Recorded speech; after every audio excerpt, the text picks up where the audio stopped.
So we still see a tremendous future for us in the commercial applications of our technology. And we've had a long track record of satellite communications, non-defense use of drones, agricultural technology, autonomous robotics, and things like that. So we'll continue along that path. I think this is one interesting case where the advancements in the defense community are actually going to then be transferred to the commercial environment. This low-cost, high-precision navigational systems already make sense to commercial customers. The backstop of having that happen on the defense side, I think, will drive further innovation.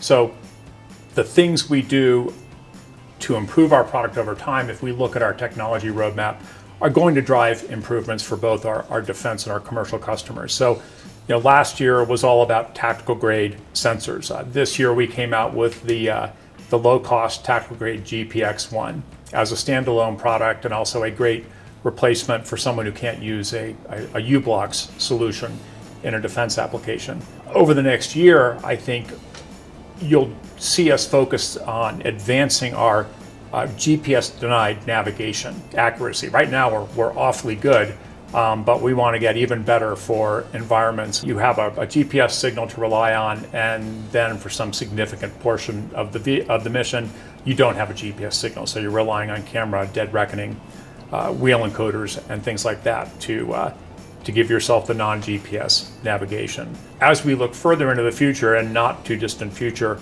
we're focusing a lot on how we can use AI to improve our product. And AI is sort of almost a must-have these days, but it's really meaningful to sensors in that, how do you make the algorithms better? How do you make them learn environments quicker? How do you make them deployable sooner?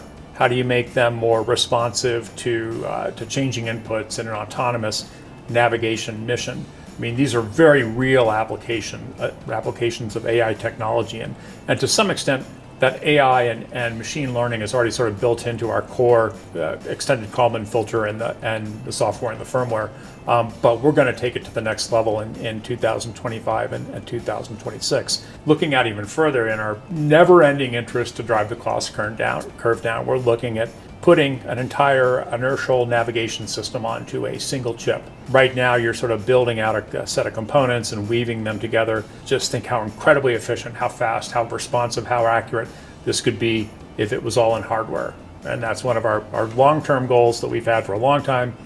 Haven't lost sight of it, but if you can think about where we've come with tactical grade, getting better at GPS-denied environments, building as much AI improvements as we can into the product, and then putting it all on a single hardware device. That's a pretty ambitious vision, but we're pretty excited about it, and we think the value it'll deliver to both the commercial and defense customers will be game-changing.